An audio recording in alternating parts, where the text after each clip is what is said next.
Welcome to this Reading Remediation webinar.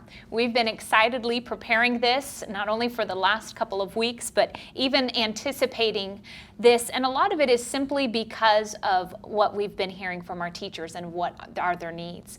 Now, this webinar is a part of our front office series. So if you haven't had a chance yet to visit abeka.com/front office, you're going to find a number of other topics. Often in the last couple days, in the last couple weeks, as we teachers and principals and administrators have been preparing for this coming school year, we've been asking each other lots of questions. Well, what about this? What about that? And a number of those questions have been answered in previous webinars.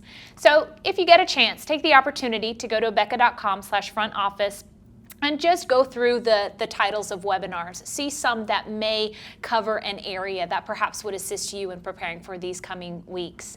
Another area that we've tried to help educators with is giving them an opportunity to reach out to each other. And so if you have joined up for this webinar, you will receive a link to join our Facebook groups. We have one that is for Christian school teachers, and then we have one that is for Christian school administrators. Some of you have received those links in previous webinars, and you've already joined and you've been talking to each other. But if you haven't had a chance to do so, take advantage of that link. Now, as I said, the topic of this webinar is reading remediation, closing the reading gap. And reading is so key to learning. For that reason, reading always receives a big emphasis, a big focus from educators. But this year, more than ever, we have a number of teachers concerned about the reading level, the reading ability of their students coming into their classes this year. Not just the younger students, 5 years old or 6 years old or 7 years old, but even those older. And a lot of that has to do with the interesting circumstances we have found ourselves in these last couple months. Some of the students left school in March and really haven't studied anything since then. So with that in mind, what can we do to help our students that may be coming into our classrooms in upper elementary, in junior high and high school, who may be struggling with reading? And with me today then is Dr. Rochelle Acuff, and that's another reason I've really been excited about this webinar. Dr. Acuff taught for several years at Pensacola Christian Academy. She taught 3rd grade as well as lower elementary grades, 1st and 2nd. Now she teaches at Pensacola Christian College. She teaches in the education department, and as she works with her college students and helps prepare them for them to be teachers going into their own classrooms, just like most of you watching, she not only desires for them to be effective, but she also desires for them to be long-lasting. So one of her burdens in preparing educators is that they will last long, that they will experience longevity that is often very difficult to have in this field. Yeah. And I think we're talking to the choir here, preaching to the choir as far as what are some of the reasons why it would be difficult to stay long. So I appreciate having her here. She's received her master's and her educational specialist degree from Pensacola Christian College, and then her degree, her doctorate in curriculum and instruction from Liberty University. Now, as we talk about this seminar and we're looking at closing that reading gap, one of the things we want to be aware of from the very beginning is, what are the students really struggling with? So you can see that question here. When it comes to reading, are the students struggling with actually reading the words, with forming them phonetically, or are they more struggling with comprehension? That is a good question for you to ask yourself when you're assessing a student so that you can know which area to focus on. This webinar is going to focus particularly on that first one. What to do if a student, even if an older student, is struggling with reading and he's already in grades and in subjects that have gotten past that formal instruction of reading. So how can we help that student? And we have a specific resource that we have used for several years, that other teachers have used to help students, especially in the older grades, with reading. And that is going to be the Handbook for Reading. Some of you may own a copy of this book. What I hold in my hand specifically is the teacher's edition. And it has been said in the front that if you were to call this something else, you could call this Learning How to Read in One Book. And the reason is it's built off of the idea from Noah Webster's blue-backed speller. Noah Webster's goal was to use phonics to teach students how to read and how to spell. And of course, he also was emphasizing reaching their hearts and the character development in that. And so building off of Noah Webster's model there, this is used in the lower grades for that initial teaching of phonics. It's used for reinforcement, and it's used in the upper grades for remediation. So much of this webinar is going to focus on the Handbook for Reading, because it really takes everything that we do to instruct students in how to read and combines it into one book, one resource. So often when teachers say, what do I do with my 5th grader who can't really read? We say Handbook for Reading. But in this webinar, Dr. Abeka, Rochelle, is going to help us say, okay, maybe you have the book, but now how do you use it? So I appreciate her being able to do that. Because the Handbook for Reading is building off of our 6 steps for phonics, I want to take a few minutes just to quickly review them. Some of you may be very familiar with them. Some of you may teach the 6 steps of phonics, but some of you may be in upper elementary. Some of you may even be in junior high and high school, and phonics is not something that you have really looked into, that you've needed to study a lot. So let me give you a general bird's eye view of how phonics works, how it gets students from not even knowing their letters of the alphabet to being able to read, and you'll kind of get an idea of the process that your students will take. So that first step is simply that the students will learn to recognize their short vowels and the sounds of the short vowels. Vowels are just foundational components of words in the English language, and so that is where we start. Now, after that, the students go to the second steps, and they learn to recognize the consonants in their sounds. So now they know their alphabet. They know the names of the letters of the alphabet, and they know the sounds that they make. That third step is going to be taking those consonants and combining them with vowels so that they can blend. Now, we're not doing this always in succession. They don't learn all their consonants before their blend. They're already starting to blend even as they're learning them. But that's one of the steps in our phonics program that really helps students achieve reading so much more quickly, because they're no longer looking at letters as individual sounds. They're learning to combine them. The fourth step is, now that they can take a consonant and a vowel and blend it, if they add just one more consonant to the end of that blend, they get one word. And so we introduce them to one vowel words and the one vowel rule. And that is, if there's one vowel in a word, it says it's short sound, and we mark it with a smile. Those of you who teach the lower grades are very familiar with that rule. Step 5 then takes them to the next step. Step 5, if I had a favorite rule, this would be my favorite step. And that is the sounds of the long vowels. Up to this point, students have looked at vowels and said this is the letter A, it says ah. But once they get to step 5, they're going to learn their long sounds. A also says A, E, I. And they couple that with now having 2 vowel words, and they learned their 2 vowel rule. And then step 6 is where they learn to apply the special phonic sounds. These are the parts of our English words that really don't fall under some of the earlier rules. And so we have 132 special sounds that we will help our students to learn and to recognize. And once they combine all these together, they become quite fluent, quite proficient in reading. So those are the 6 steps we take our young students through. And if you're working with some older students that are struggling with reading, those are the 6 steps you will take them through.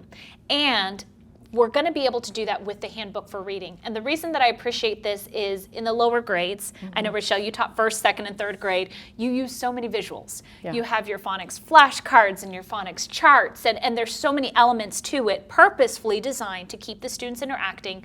But the good thing is, especially with our older students, we don't need all those parts to teach them. So we've kind of condensed that into this one book. So now that we know that the Handbook for Reading is a great place to start, can you just start us off with the basics of, okay, I have, say, a 5th grader, or I have even a 7th grader. They really don't know how to read very well. What can I do to help them? I have the Handbook for Reading, I have the student, where do I go from there? Okay, so first of all, what we want to do is we want to figure out, we need to determine what the reading level is. And so one way to do that is to use that Handbook for Reading, and you can open up to one of the pages and have the student just start reading some of the words to assess whether they can actually read 1 vowel words or 2 vowel words, maybe read some of the sentences that are in the Handbook for Reading. And so once you determine that level, then you'll know okay, he knows all his short vowels, he knows most of the consonants, he knows the long vowels, so it's not that, it's just he just needs more practice in reading, practicing and reading. Or maybe you notice that he does struggle with vowels or consonants, and so then you can start there. So knowing the 6 steps that you had just gone through, then that can help you to determine which step you should start with that student. Okay, so kind of using the book, and the book is going to go roughly in the order of those 6 steps. So we see that that first step then is just determine where the student falls, what he knows and what he doesn't yet know, and starting from there. And probably for most of our older students, we're talking 3rd grade and above, they know their vowels, they know their consonants, so we're often picking up with them roughly about step 6, correct, with the special sounds.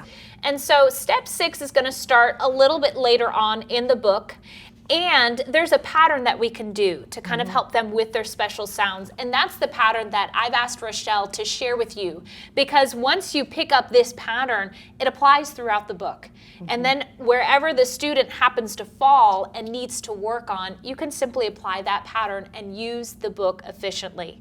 So let's look at this second one, and that is at the beginning of the special sounds in each section of the book, they start out with a kind of a chart, kind of a list of their special sounds. And this particular chart here, this is the type of chart that the lower elementary teachers would have in their classroom that they would use.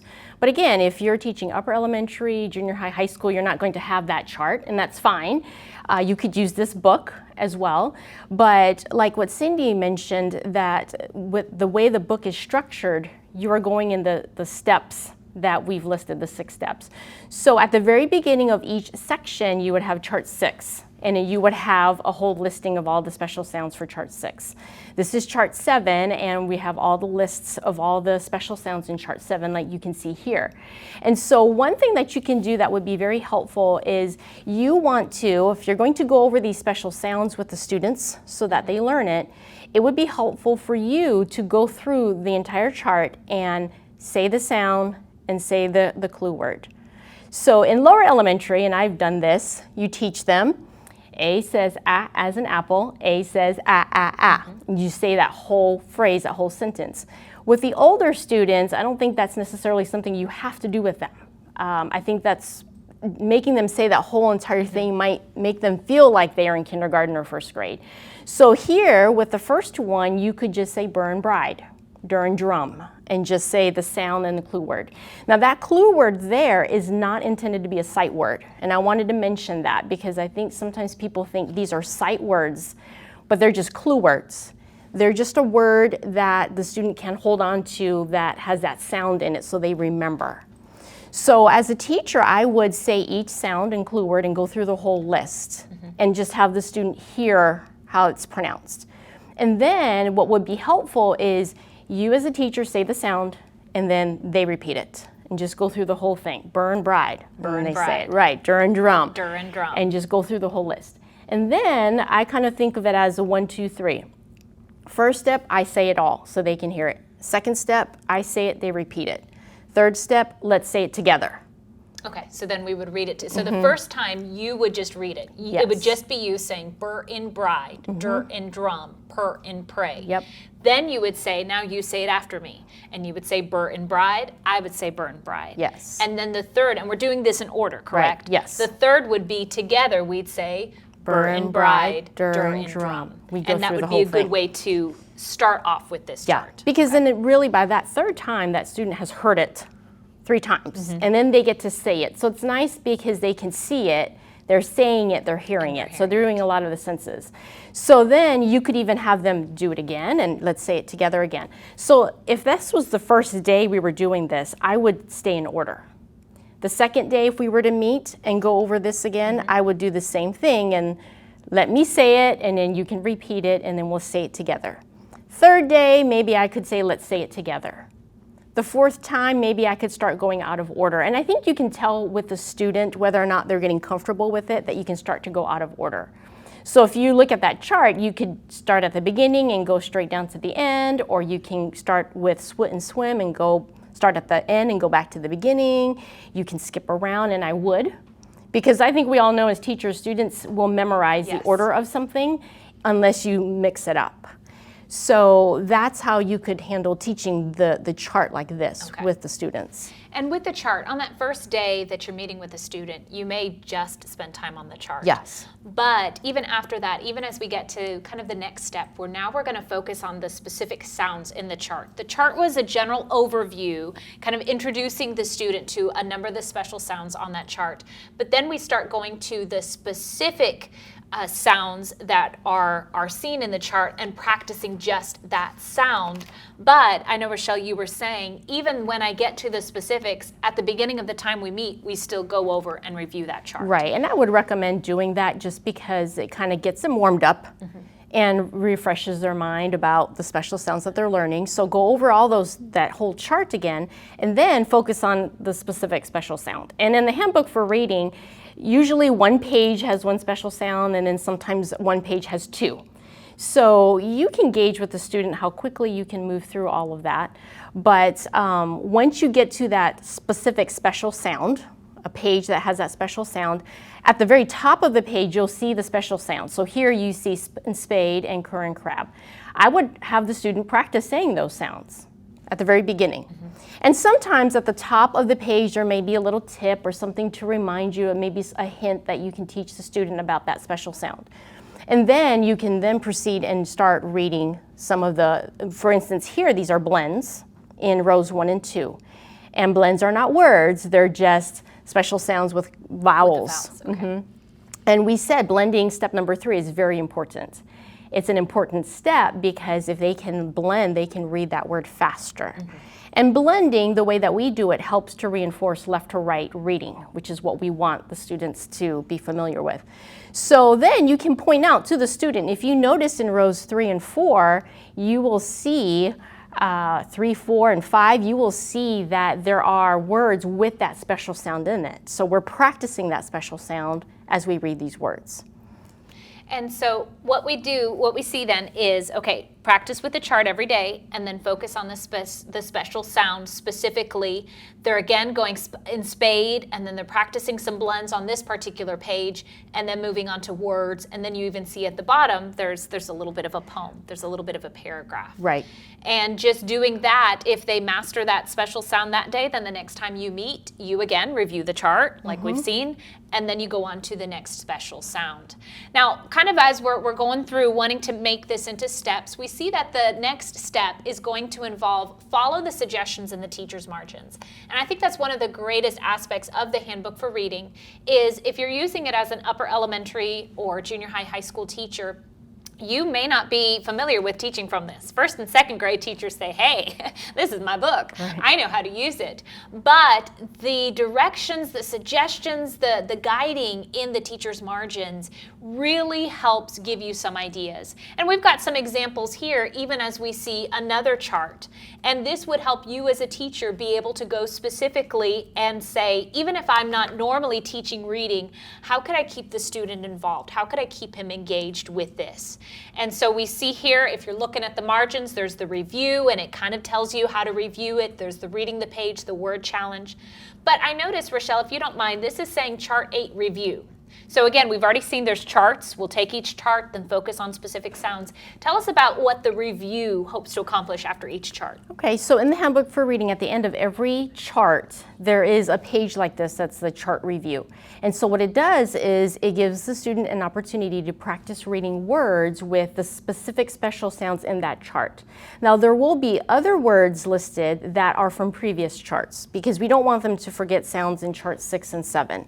So this whole page here is reviewing a way to review what they've learned so far. And so with this page here, you can see the very first 3 rows are all compound words.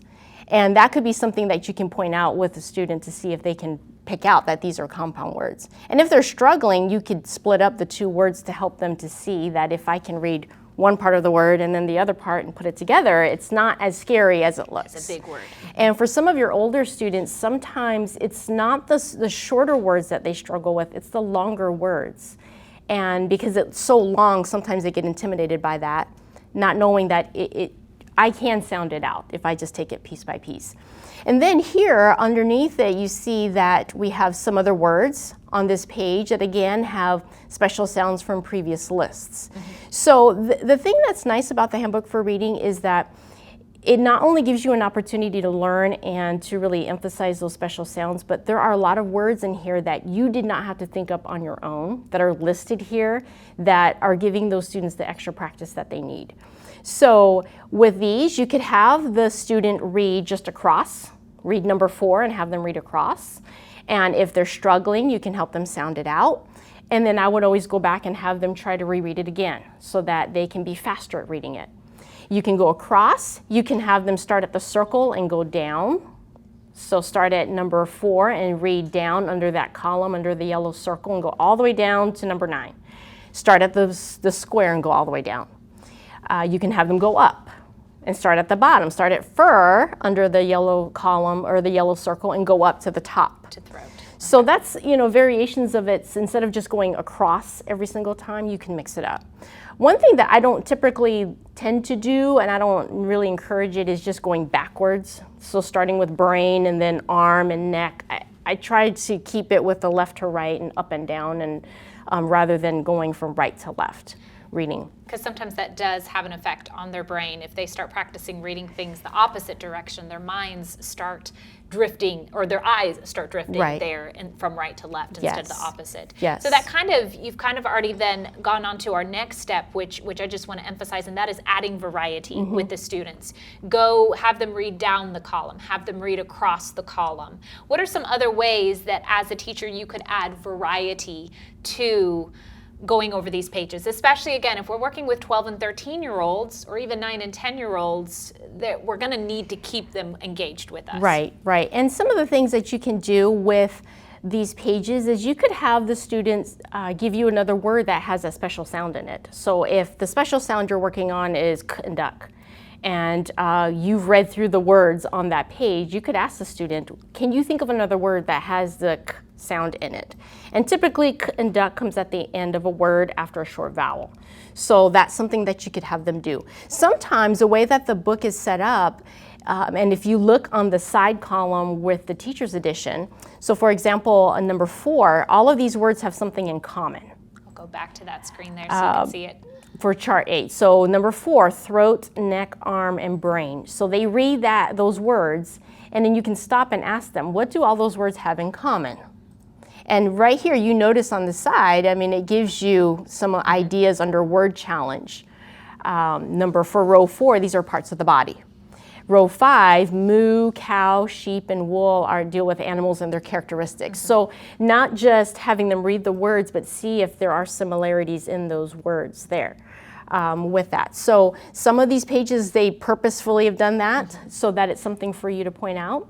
You may notice something yourself and be able to point it out as well. Rhyming words, words that have the same special sound in them as well. You could have them use words in sentences.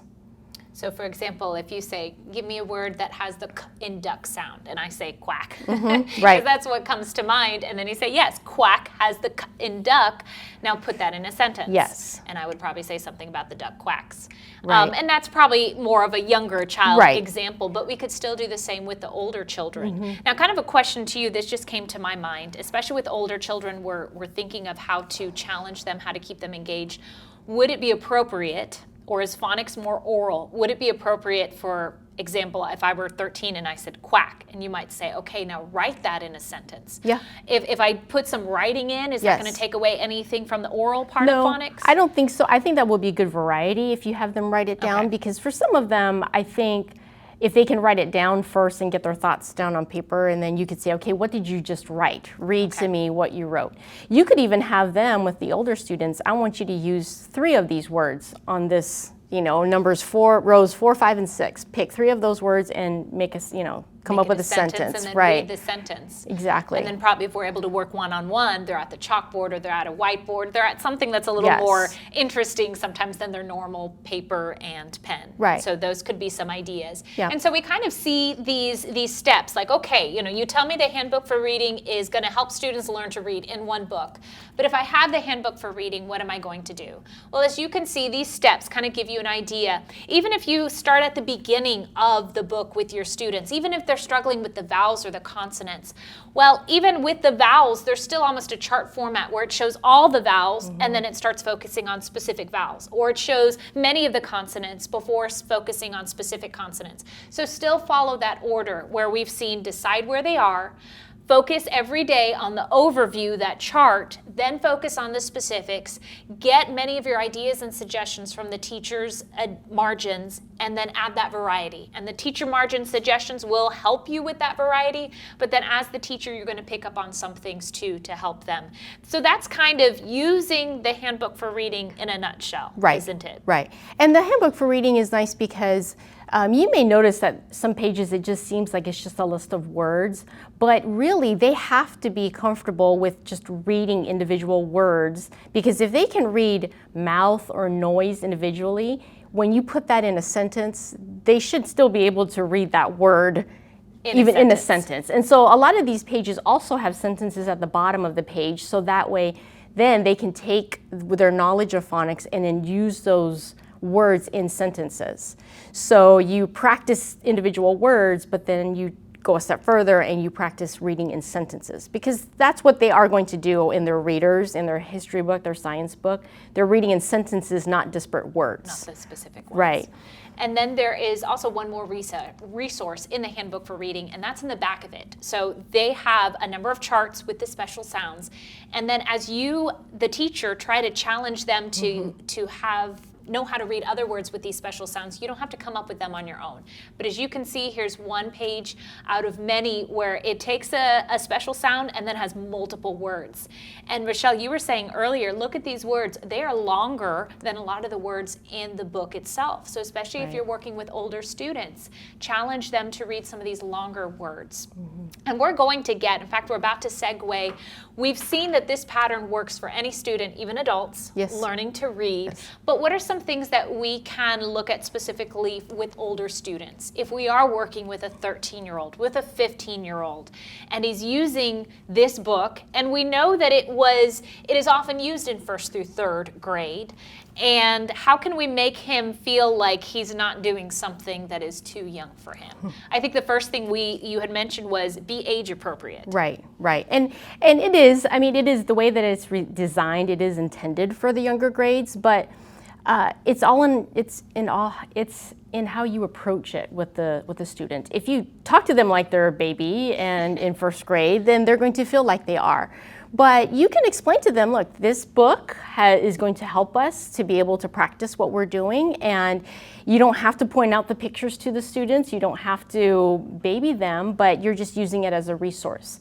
If you feel as if the pictures are too distracting for the students, you can take the same information in here, the words, even the chart, and put it on a PowerPoint and present everything on a PowerPoint without all these pictures if you feel like that's distracting.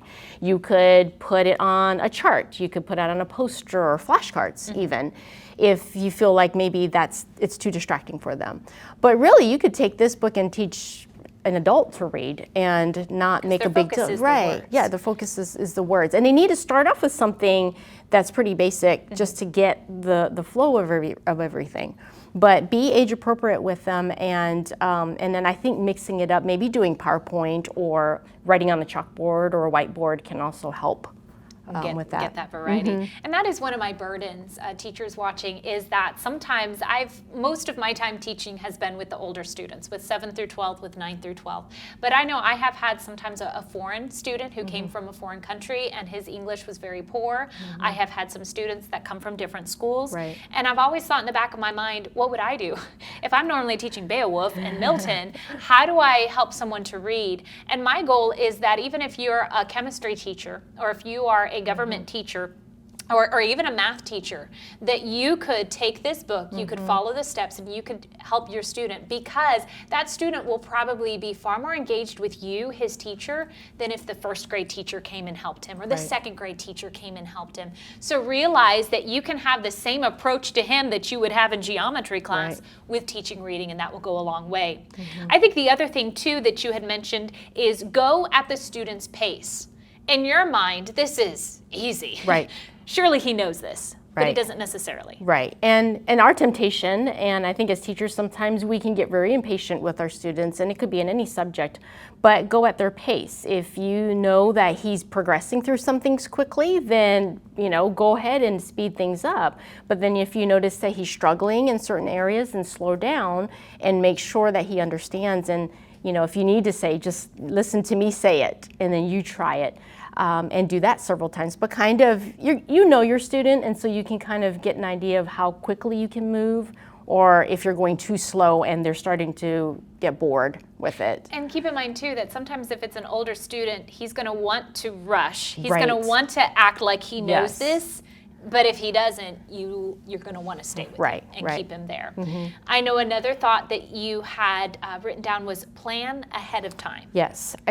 One of the things that could really waste the time that you have with that student is if you have no idea how you're going to use the handbook for reading, if you're going to use this as far as helping the student. So you can plan ahead of time. This is how I want to go over the chart. We're going to say the whole thing. He's going to repeat it. He's going to say it by himself. And then when we get to these pages, I think I'm only going to have him read rows 1, 3, 5, 7, the odd ones. And then on this page, we can do the even numbers. And then on this page, we can just do the sentences. So if you have a plan, then you're prepared, then things can go along a lot smoother, and you have goals, right? Because as teachers, we have objectives in our lessons. This is what we want to accomplish. So think of it that way when you're working with a student. What is our goal today? And work to meet that goal as best as you can. So planning ahead of time on what you want to do is going to help. And I think you can pick up then, according to what Rochelle said, with some students, we may need to spend a day or a couple days on one page, focusing on that special sound. With others, we may cover 3 or 4 pages. So having that preparation, knowing, are you going to do it thoroughly? Are you going to just hit a couple things, rather than willy-nilly flipping through and saying, why don't you do the blue square going down?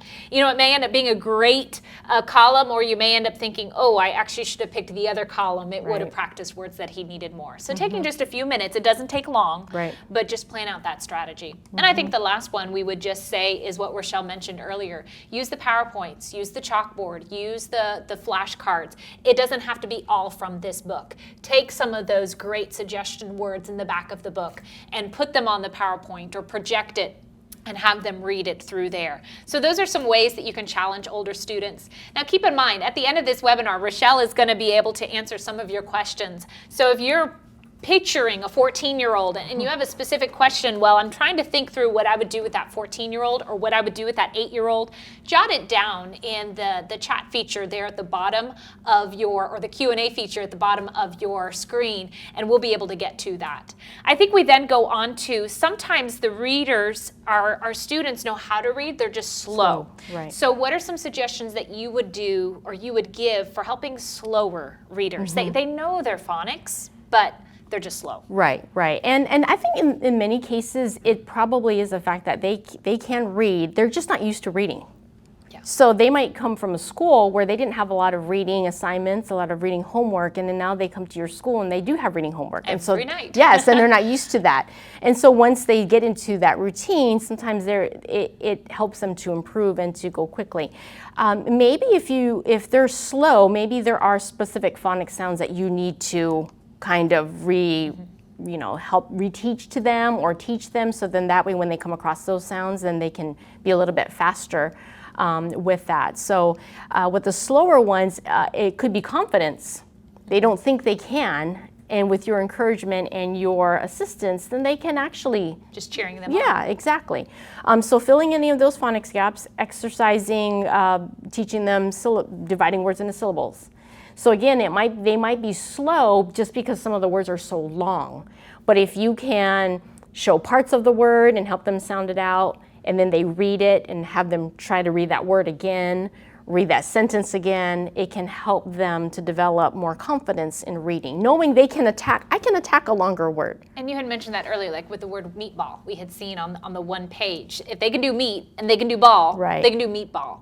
But even with some of the larger words they might see in science or history, Yes. even in 6th grade, help them see, instead of looking at all of it and being overwhelmed, kind of like when they sometimes come to some of our classes and they look at the assignment and go, I can't do that. We say, Right. take it a step at a time. So that similar approach in reading. Yes. Take it a syllable at a time and helping them go through there. Right. And then I know part of being slow means they're likely, if they're spending so much time focusing on the word and sounding out the word and reading the word, they're likely struggling with comprehension. Yeah.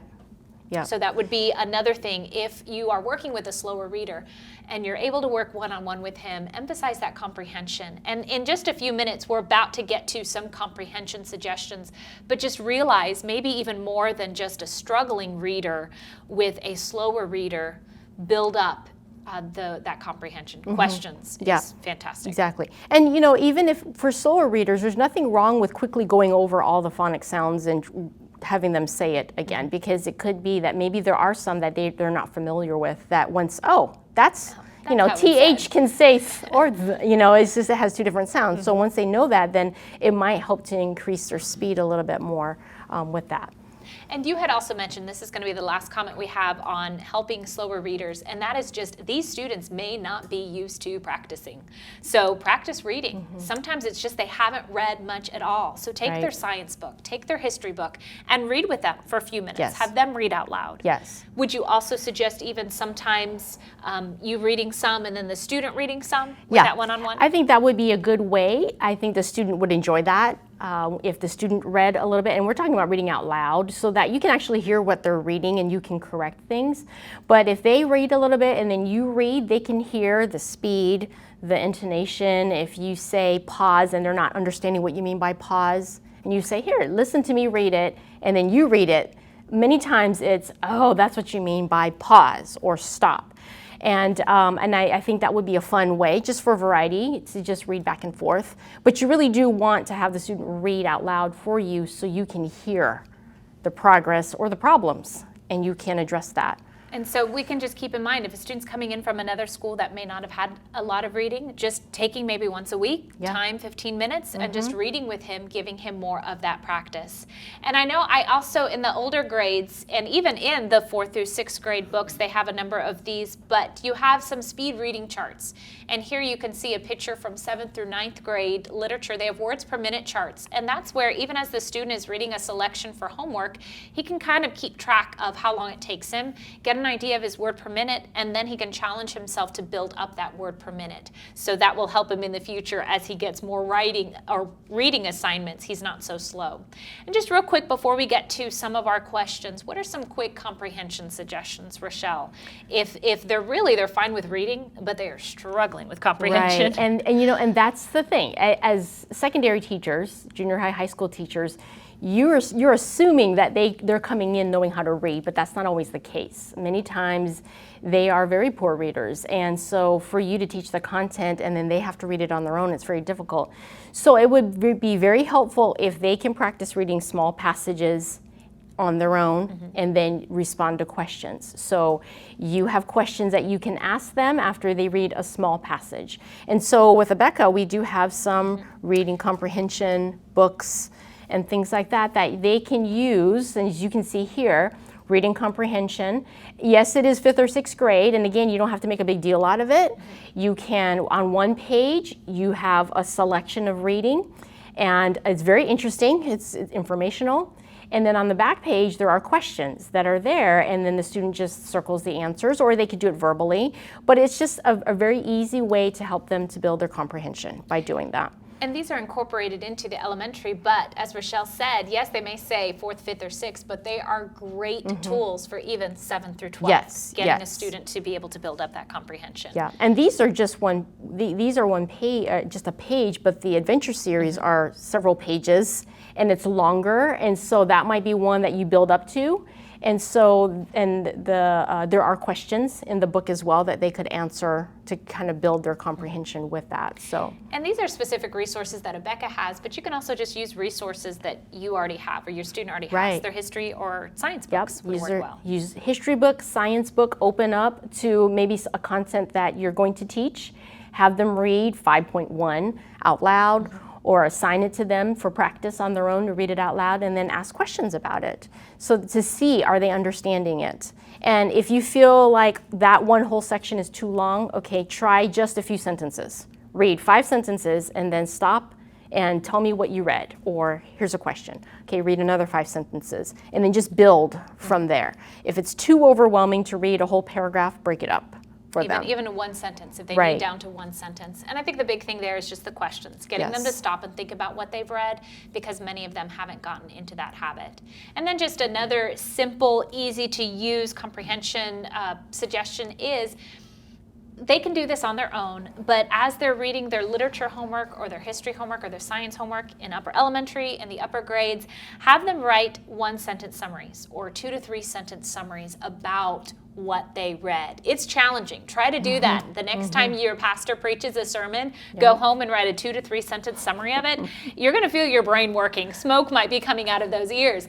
It's challenging to summarize, and that's what makes it so helpful for students struggling with comprehension. Yeah, if they can articulate it on paper, then you know they can think through it. They understand it if they can write it down. Now, they might be able to articulate it verbally as well, but I think having the writing exercise is a great way for them to just have their own independent time to think through it and write it down. And I think the benefit of that too is much of what we've covered is what you would do when you're working one-on-one or with a small group of students, but having them write summaries they can do on their own, or they could even do with you, but it gives you more of that flexibility. Now, as we kind of wrap up, we've talked about how to use the handbook for reading. We've talked about, okay, what if it's an older student? What if it's a slower reader? Here are just some basic questions that came to my mind when I was looking over this. As a high school teacher, if I were to help a student learn to read, these are some logistic questions that I have. And the first one is, how often and how long should I meet with a student? Yes, and that's the key. Sometimes, and I think sometimes even parents may go overboard and think I have to do a whole 2-hour session. And I had a parent do that. And I had to explain to the parent, that child's been with me all day long. They are tired, so 15, 20 minutes for maybe high school, I wouldn't do more than 30 minutes. I think you can kind of get the cue from the student. If they're fatigued, if they're tired, this is not working anymore, then we need to stop.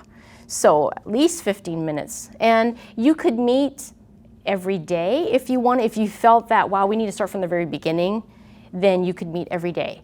I would work with the parents, because many parents would say, you know, I'll do anything. If you want me to bring them every day, I'll bring them every day. If you want me to pick them up half an hour after school, I'll do that. And if they're willing to do that, I would take advantage of it and say, I'm going to work with them then every single day. Now, if there are some, if they're improving, you could meet every other day with the students. And then that way it's not every single day. But it depends on how much you're having to work with that student. And balance that sustainability. You may have a number of students that are struggling with reading, or you might have multiple. So you may be gung-ho on the first day of school saying, yes, every day for the whole next 3 months. And then after week 2, you're thinking, oh, what have I done? So think through what you can sustain. But the big thing from what Rochelle said is it is not the longer the better. For an elementary student, 10 to 15 minutes. For a high school student, 15 to 20, maybe 30 maximum. After that, their brain's kind of tired, and it's just wasting their time. They're not doing anything with it. So. And as far as when, you know, like she said, what works with the schedule? Often elementary teachers can meet with their students during a study hall, maybe at the end of the day. Otherwise, before school, after school would also work. A second question was, and really you've covered this, so this is probably more just a quick summary of what you've said. Maybe I'm working with a 9-year-old, a 12-year-old, and it's likely that if he's struggling to read, school as a whole is a struggle. So he may not be bouncing up so excited to have reading instruction. What can I do to keep him engaged as we go through the exercises? Well, again, being prepared, because if you have a goal in mind and you know what you want to do, you're going from one thing to the next, that there really isn't a chance for the student to sit back and wait for you to figure out what you want to do. So being prepared and knowing what you want to do, you be engaged. I mean, you be excited about it.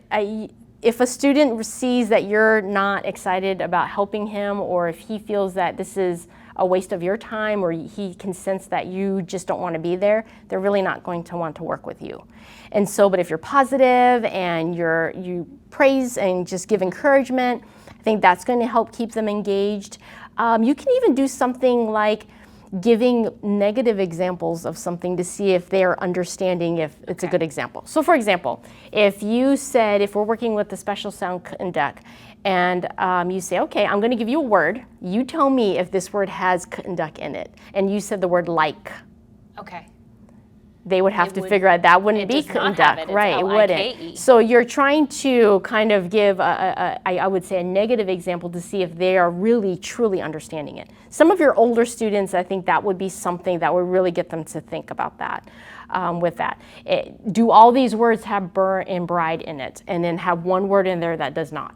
And so he has to point. And he has to point that out. So those kinds of things. But I think if you keep it short, you have good energy, you're engaging, and you encourage the student, they can be engaged. Now they're going to have off days, and I think you'll see that. But for the most part, I think if they can see that you're truly trying to help them, then they'll be interested in what you're trying to do with them. And that just, you know, as you were saying it, I was thinking of, especially if we're 7th through 12th grade teachers who are normally like, I've never taught anyone to read. But especially if you're working with a young man and you are a man yourself, just to have, you know, you could be the coach who also teaches science, or the coach who also teaches history, just to come at it with that matter of fact, that cheerful attitude of, hey, you know, don't be embarrassed or ashamed that we're working on reading. This is just part of life. We're learning what we need to learn. Yeah. So you can have a huge role in that. So I hope that if some of you that are watching are older student teachers, you teach 7th through 12th, don't think that, oh, I'll just find an elementary teacher to help. This really could be a way that you can help them. Right. And then what practice can be done at home? Most of this is working one-on-one. What can they do at home? They could read their homework assignments. So if they have to read science or history for their class for the next day, have them read part of that. If it's a long, you know, several pages, maybe just read a few pages out loud. That could be helpful for them. If it applies, we have a Phonics CD that they could use, or they could get, and you could let them use that, and then they could just listen to the sounds and say it along with the And that basically goes through the list, Bert and Bride, Dirt and Drum. Yeah, they could do that. They could read from a library book. Find out what they're interested in. If they love sports, let's go find, or I'll find a library book, and then we can read a portion of this, or you read it on your own, and then tomorrow I want you to read it for me, and I can ask questions. And especially if you have the parents saying, I will do anything. Right. Because the parents know that their child needs to learn to read. Just say, hey, have him read to you 10 minutes a night. Have her read to her dad when he comes home for a number of minutes. So just some basic reading out loud. Yep. If they need the extra help with the phonics CD, could be a resource. And then the last question here, before we get to some of the questions you have, what are suggestions that you have for if this child is struggling with reading and yet he has science homework and history homework and reading homework, how can he keep up with other classes while learning to read? That, you know, and that is going to be the struggle, because until he's confident in reading and can pick up the speed, he is going to struggle. And so if I had the student in my class, I probably will not call on him to read out loud in front of everyone if I know that he's not confident in doing that. So I may not call on him, and I may tell him that, you know, I'm not going to do that because I know right now we're working through it. I may get with either my administrator and tell him about this situation and say, you know, would it be appropriate for me to talk to the other teachers and just let them know so that they're not calling on him, not realizing he's struggling in reading. Or talk to the other teachers and just say, you know, I'm working with him on his reading. This is how we're coming along. So just so that you know, so in case if he's struggling with keeping up with his reading homework, it's because it's taking him a really long time. So I think having that communication, but then also encouraging him, you do it the best that you can. If you're supposed to read this for homework tonight, your teacher is going to talk about it again tomorrow. So if you're not quite, you don't think you're getting everything, you're going to hear that same information tomorrow as well. So don't be so discouraged about it, but you do your best to try to get through all of that. But it's going to take some time. He's not going to learn it right away. So he will struggle in other classes, but we have to just kind of keep working with him as best as we can. And it is that fine balancing act. So I think, like you said, communicating with the principal, the administrator, and communicating with the other teachers. Probably not every single teacher is working with this student to help him read. So letting them know, hey, this is where he is. These are strategies. We've talked with the administrator that this is what we will do to help him with homework and some of the expectations that we will put on him. So thank you. Those were some specific questions that I had as I was going over this information. And I know those would help me if I find myself in this situation. But now I want to go and look at some of the questions some of you might have that, as Rochelle has been talking, something came to mind. Perhaps we can address some specific issues. Sometimes it's just general guidelines that you can know how best to work with in your class or in your students. So what would you recommend then, this first one from Samantha, for those who are not retaining what is taught? For those who aren't retaining what is taught, a lot of times I think they aren't used to having to think about what they're reading when they're reading. They're just reading, or they're focusing so much on having to sound out a word, they're really not paying attention. And so I think I would go over, and maybe it would be helpful if you had specific questions that you want to pose before they start reading. So then that way, when they see the question and as they start reading, you're helping them to learn how to look for specific things before they start reading. And probably even as if it's a matter of oral teaching. So maybe they read the science homework, but then the science teacher is teaching them, and then the next day they have nothing. Some of it would be, I know for me as a writing teacher, writing is one of the best ways to keep in mind what you've had. So maybe having them write some of the answers. So doing a mixture of oral and written answers might help them with retaining. And for some students, it's just a matter of doing it again and again and again. It's just for some, it takes some time for them to retain information. Others, they read it, they've got it. And others, they have to hear it, they have to see it, they have to be reminded, it has to be reviewed again. And that's why review is so key. That as teachers, we got that daily review at the beginning of class and at the end of class, because I call review the great equalizer. Some of my students get it the first time, but if there are some students that are really struggling, it's the teacher's review that is going to help them keep up and help them retain it in the long term. I know another teacher says, I have an 8-year-old in grade 1. I tried everything in the handbook and he still can't read. Well, with the handbook, again, what is it, I guess you have to focus on, because do you mean that he can't read all of the words, or is it just certain words? You may have to look into maybe going too fast, the speed of which, of how you are going through the handbook for reading.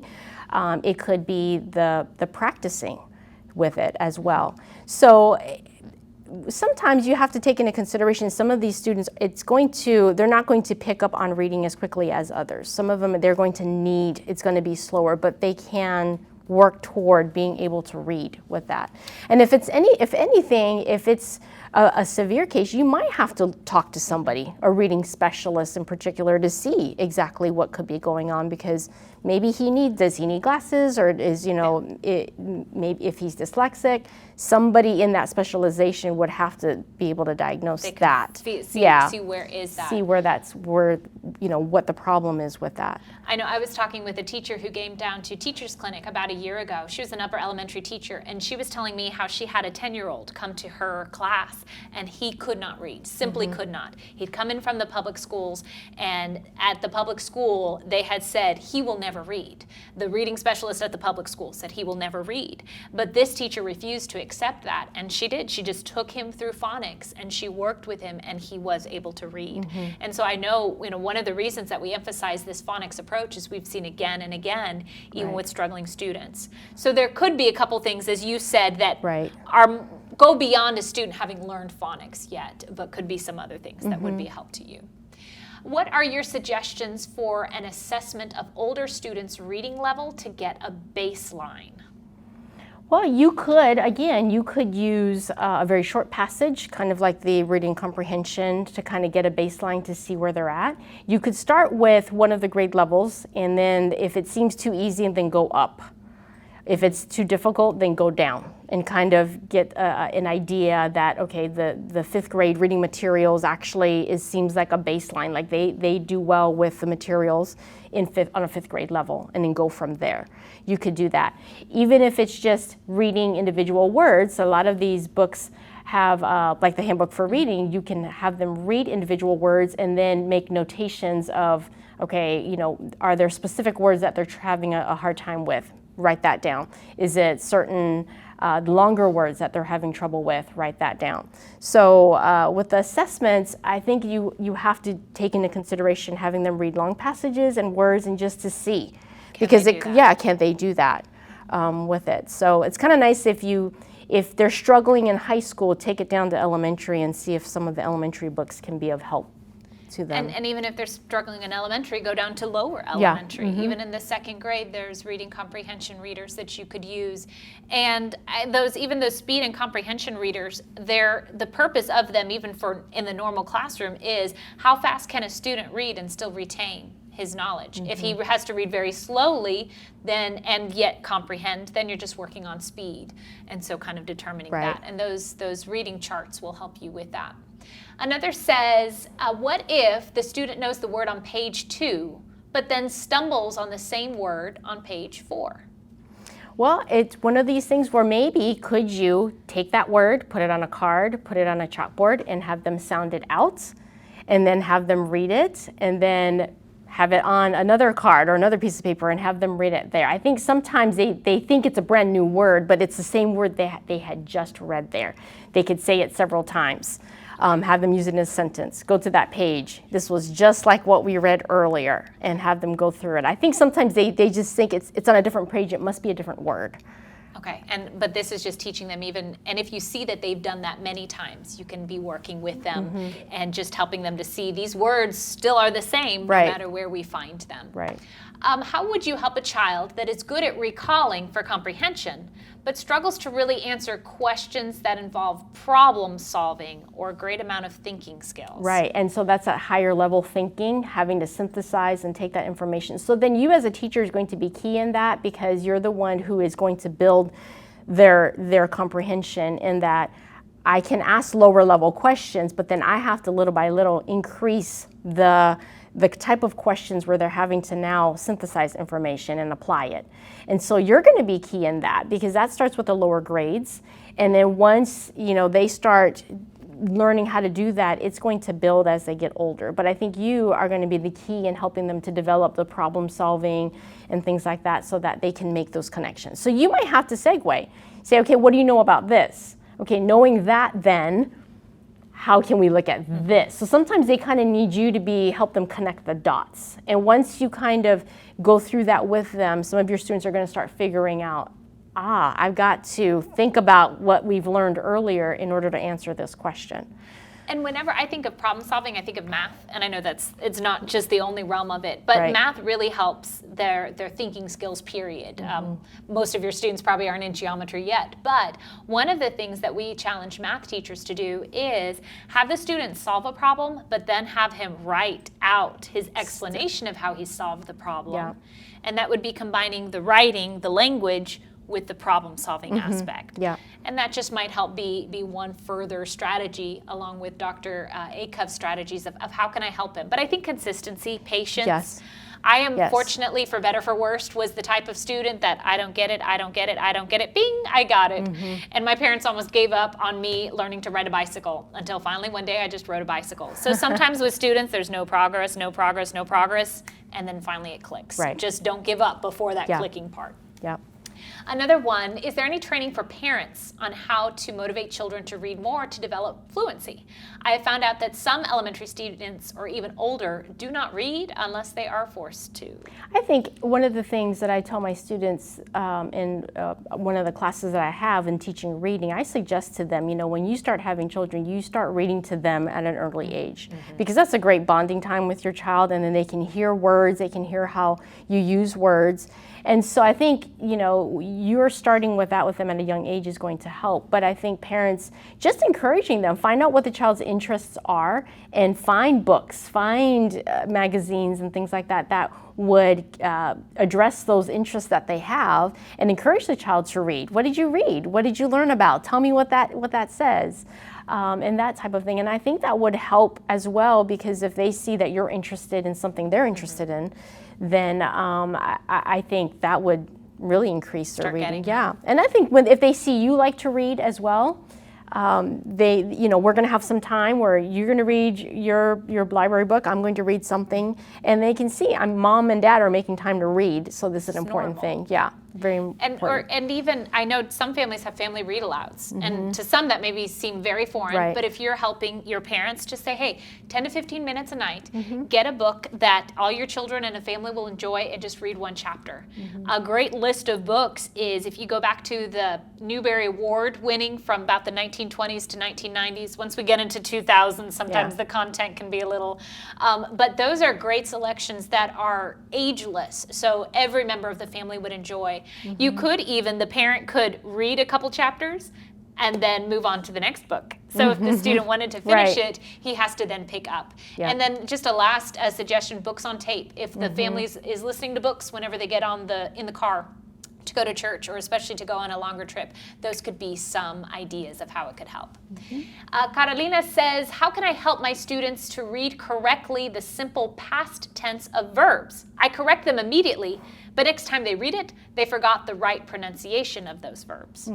I think that would just be a matter of, let's say this word, this is the tense, and let's say it together. And you might have to, let's say it with this voice, let's say it with a cheerleading voice. Something different, but to kind of really emphasize that pronunciation. A lot of times they just need to practice it and hear it.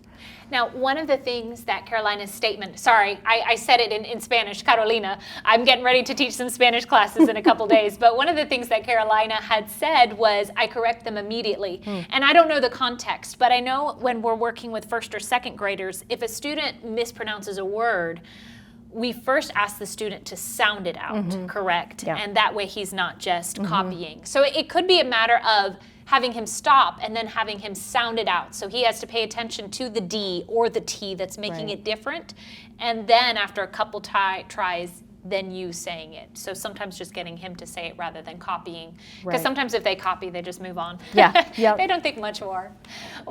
Virginia says, we have found that older children who hate reading or read poorly can be encouraged to read kiddie books instead of longer books and have progressed to loving to read. So Virginia, some great ideas. I know sometimes even with my older high school students, I had one 9th grader who read The Girl of the Limberlost, Jean Stratton Porter, and she said, I have never enjoyed reading a book. And it kind of broke my heart that she was that age and she never enjoyed reading a book. But it is finding some books, and often even with my high school students, I will suggest books that are maybe more middle school, because it's a great story. And like you said, helps to get them to enjoy reading. Well, we'll continue going through a couple of these questions. Deanna says, I have a 2nd grade student that has much trouble blending words, and even a little with special sounds. I teach a combined 1st and 2nd grade class. I had him last year. I tutored him all summer using the 1st grade Abeka again. He made good enough grades to just barely pass. Any suggestions? Yeah, and with the blending, it really helps. And so with the Handbook for Reading, I would suggest go through the Handbook for Reading again and keep working on those special sounds and keep practicing with the blending, because he is going to make progress with it. You just have to keep working with him on the blending with the special sounds and the vowels. So go through that with him, and then even if it's in the book or if you have it on flashcards or you put it up on the chalkboard, but either way, I think if you just keep with it, he is going to be able to improve. I wouldn't get discouraged. And I like the fact that, Virginia, you already know exactly where he struggles. Blends and some special sounds. So you know where to focus and where to keep working with him, and you have another year to do it. So often we'll see students that just barely pass, but then if they keep working in a year or two, they'll build up and get some more Something that you could also do is you can get those magnetic letters and then have them, you say it, and then have them use the magnetic letters to make that blend. Sometimes it's just a different format. They're not writing it. They're using those magnetic letters to make those special sounds on there. So that might be something different, that maybe because he's touching the letter S, he's touching the H, and he's saying it and he's hearing it, it might help to solidify it even more adding with more them. suggestions. Great idea. I love that. Magnetic letters. Add that to your variety repertoire. Would this approach, a question from Juliana, would this approach be advisable for one-on-one tutoring or in a whole group setting? I have many ESL students who could benefit, but not all in one classroom setting. How could I make this best for my students? And probably just that approach that we talked about in general with the Handbook for Reading. That approach could work one-on-one or in a group setting. Now, if you have one in your ESL group that maybe is struggling to keep up, then I would work one-on-one with that child, but then you can keep everyone else together. So you could do it one-on-one or a whole group, because you could have the whole group say the sounds on the chart together, and then you just call in individuals to either give a different word or call in individuals to say the different sounds. So you could do it either way. But if there's that one who just needs your extra one-on-one, then I would take him and reinforce or maybe go at a slower pace with him Kind of until at a separate time. until he can catch up, and then maybe he can join the group again. Yeah, often that one-on-one help catches them up, and then they can be the same with the others. Yeah.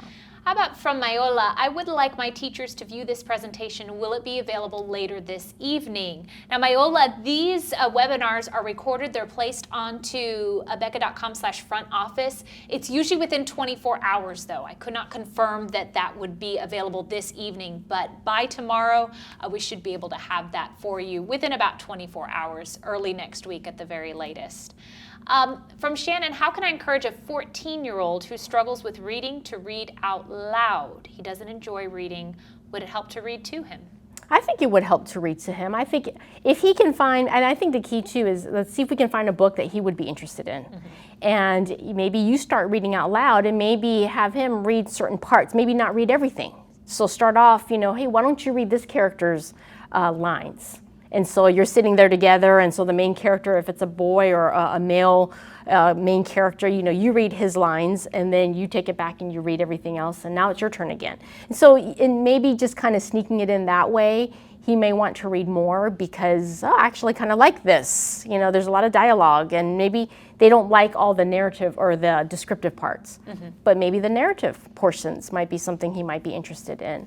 So, and I know with teenagers, it's kind of, this feels really odd. I have to read out loud. But I think if you explain to them, this will really help you, and helps me to be able to help you if I can hear you read it out loud. And just taking turns, probably just you and him in the room or there, and just taking turns. This is natural. We're reading out loud. And again, go back to some of those Newbery Award titles. You can look it up online. There's some great selections that I know, especially teenage young men, absolutely enjoy. And that will be enjoyable for him as well as practicing reading. Right. How about 5th and 6th grade readers that cannot read smoothly, as in they will break up every single word? Yes, and that's that very robotic, very choppy. Yes. And so that's smoothness. So you're wanting to work on smoothness. So you may have to model with them. When you read, it should sound smooth when you read. So model it for them, and then have them read that same sentence you just read, and have them just pick up the pace. Because it may be, if they're choppy, is that child using his or her finger and pointing at every single word? If they're doing that, then it's going to be choppy. So you're trying to get them to just use their eyes instead of a finger, because that will slow them down. But just keep working at it. Say, okay, that was better. And think of it this way. Tell them, when you talk with a friend, do you talk like this to your friend? And then oftentimes they laugh and say, no, you sound just very natural. So do the same thing when you read. And maybe try to pick out the dialogue parts of sentences, so kind of maybe that will help with reading smoothly. Maybe more naturally. Since it's a conversation, you can go back and Now, you forth. had mentioned, have them read a sentence. Would it be helpful to have them even just read 2 or 3 words together smoothly? Or is that breaking it down a little too much? I think maybe just a whole sentence so that they can hear it. Because I think if you break it down with words, it might still come out pretty choppy. With the phrases. Yeah. Okay, so as a sentence and helping them through. And I know with our 1st and 2nd graders, it's a matter sometimes of reading it 2 or 3 times until they get it. So same with 5th and 6th graders. They can read it a couple times until it's more smooth. How about a child who is struggling with remembering his letters? He sometimes says the sound for the letters instead of the letter name. That chant you said earlier, A says as an apple, A says That would be a good one to help them to remember to do that. Okay. So if that's the case, then you could have them say it out loud and do that. If they're having a hard time, try using the magnets. What letter is this? This is C. What letter is this? C, and put the C up on the board. Or you could use Play-Doh and have them shape it into letters. You can use all kinds of things to make them actually see the letter, and then maybe they can trace it with the finger, and as they're tracing it, this is a letter C. What letter is this? C. Some students are like drawing, so maybe having them do the alphabet, each letter of the alphabet, and draw a picture with that alphabet. So like with the C, they could maybe draw a cat's face or something like that to help them to remember that that's C and it says It's a cat. Or even as they're writing the letter C, have them say the sound as they're writing it several times. Because again, they're seeing it, hearing it, doing it with their hand or making it. That helps with all the senses. Okay. So the letter sound and the letter name. And we'll answer a couple more of these as we finish up. If you have further questions, please email us at schools@abeka.com. That is schools@abeka.com. We'll get to one more question. And then I appreciate those of you who have come to this webinar. And some of you have been able to stay through a number of these questions. Appreciate those who have been putting these questions in. And that is, the American Reading Company has sets of books that go with each level of reading. Does Abeka have sets of books that go with reading levels? Most of all the readers that we have, I mean, they are leveled readers because they're written specifically for first grade. As they're going through, if first grade is going through specific phonics sounds, then the readers are going to go in line with that. So they're leveled in that way. So third grade readers, they are specifically written on a third grade level. Knowing that with Abeka, by the time they get to third grade, we're not really focusing on the phonics anymore. So we're focusing on really reading to learn, not learning to read. So in that case, in a sense, like our readers are leveled appropriate to each grade level. And even within, especially in first and second grade, they're graduated with phonics. So from the beginning, and then they advance with the student's advancement. So that gives you kind of an idea. If they're about a third grade reading level, then the third grade books would be perfect for them. So again, further questions, email us at schools@abeka.com. Thank you for joining us this afternoon, this evening. Many of you are getting ready to start school in just a couple days, maybe a couple weeks. So I wish you well with those preparations. Thank you.